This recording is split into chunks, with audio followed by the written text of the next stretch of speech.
राधा कृष्ण।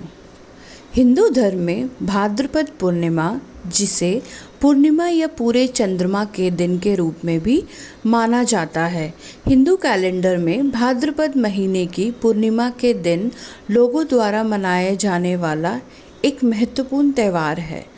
शास्त्रों में यह दिन बेहद ही शुभ माना जाता है और इस दिन भगवान विष्णु की भक्ति और उत्साह के साथ प्रार्थना की जाती है।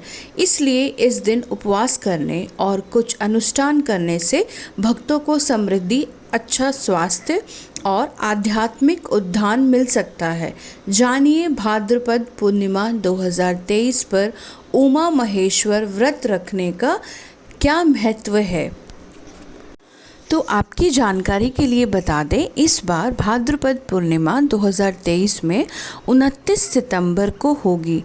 पूर्णिमा तिथि 28 सितंबर 2023 को शाम 6:49 से शुरू होगी और 29 सितंबर 2023 को दोपहर 3:26 पे समाप्त होगी। इसलिए उदया तिथि को ध्यान रखते हुए ये त्यौहार हम 29 सितंबर को ही मनाएंगे। आइए जानते हैं उमा महेश्वर व्रत की पौराणिक कथा।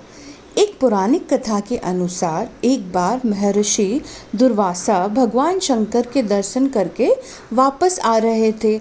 तभी रास्ते में उनकी भेंट भगवान विष्णु से हो गई थी। इसके बाद महर्षि ने भगवान शंकर द्वारा दी गई विल्व पत्र की माला भगवान विष्णु को अर्पित कर दी, लेकिन भगवान विष्णु ने वो माला स्वयं न पहनकर अपने वाहन गरुड़ के गले में डाल दी।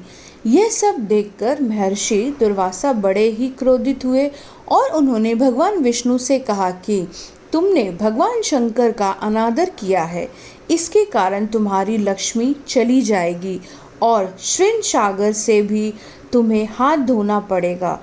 तुम्हारा शेषनाग भी तुम्हारी सहायता नहीं कर सकेगा। ये सुनने के बाद भगवान विष्णु ने महर्षि दुर्वासा को प्रणाम करके इस श्राप से मुक्त होने का उपाय पूछा। महर्षि दुर्वासा ने भगवान को बताया कि उमा महेश्वर का व्रत करो, इसी के बाद तुम्हें ये सभी वस्तुएं वापस मिलेंगी। इसके बाद भगवान विष्णु ने विधि विधान से ये व्रत किया और इसके प्रभाव से माता लक्ष्मी समेत समस्त शक्तियाँ भगवान विष्णु को पुनः प्राप्त हो गई।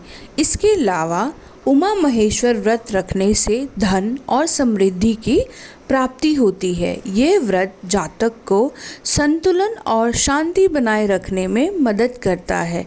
इस व्रत को रखने से शरीर और मन की समस्याओं से छुटकारा मिलता है। इससे शक्ति बढ़ती है और शारीरिक और मानसिक रूप से स्वस्थ रहने में मदद मिलती है। साथ ही उमा महेश्वर व्रत रखने से प्रेम और सम्मान में सुधार होता है। ये व्रत अपने साथी के प्रति अनुकूलता, प्रेम और सम्मान के प्रति संवेदनशीलता विकसित करता है।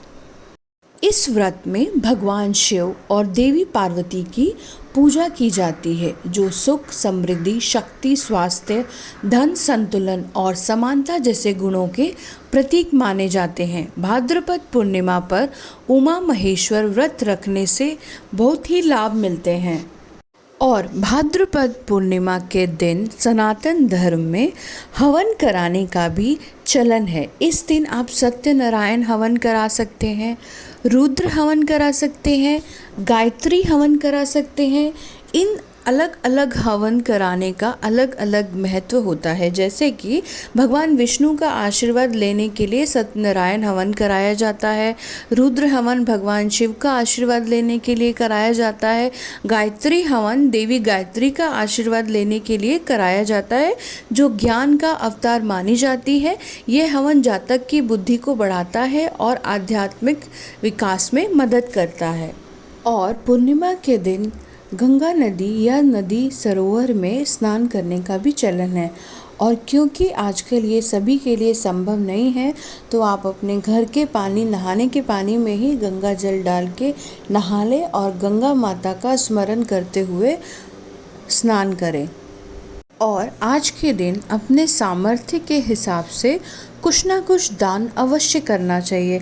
खास करके सफ़ेद चीज़ें जैसे कि दूध, चावल, दही या शक्कर इत्यादि का दान करना भी अति शुभ माना जाता है। दिन भर उपवास रखें, शाम को चंद्रमा की पूजा करें और सत्यनारायण भगवान की कथा का पाठ दोपहर के समय अवश्य करें। और रात को चंद्रमा को अर्घ देने के बाद ही ये व्रत संपूर्ण माना जाता है।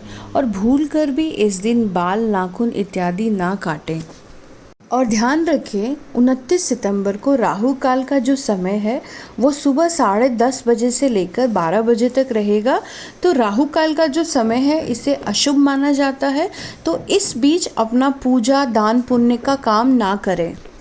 और श्री सत्यनारायण की कथा के साथ चंद्रमा की कथा भी अवश्य ही सुनें। और इन पौराणिक कथाओं का महत्व अपने आप में भी बहुत अधिक होता है। तो इस दिन 29 सितंबर को पूर्णिमा के दिन भगवान विष्णु नारायण, उमा शंकर की पूजा करें। और हाँ जी, ये ज़रूर याद रखिएगा कि रात्रि में चंद्रमा को अर्घ देने के बाद ही ये व्रत संपूर्ण माना जाएगा। तो चंद्रमा को अर्घ ज़रूर दें। कहा जाता है कि प्रत्येक महीने की पूर्णिमा तिथि के आधार पर ही चंद्र वर्ष के महीनों के नामों को रखा जाता है। हिंदू पंचांग के अनुसार सूर्य और चंद्रमा के आधार पर ही महीनों के नाम रखे जाते हैं, जिन्हें सौर मास और चंद्रमास के नाम से पहचाना जाता है। कुछ व्रत और त्यौहार सौर मास के आधार पर मनाए जाते हैं तो कुछ चंद्रमास के आधार पर धूमधाम से मनाए जाते हैं। यही कारण है कि जब पूर्णिमा तिथि की बात आती है तो उसे चंद्र वर्ष से जोड़ा जाता है।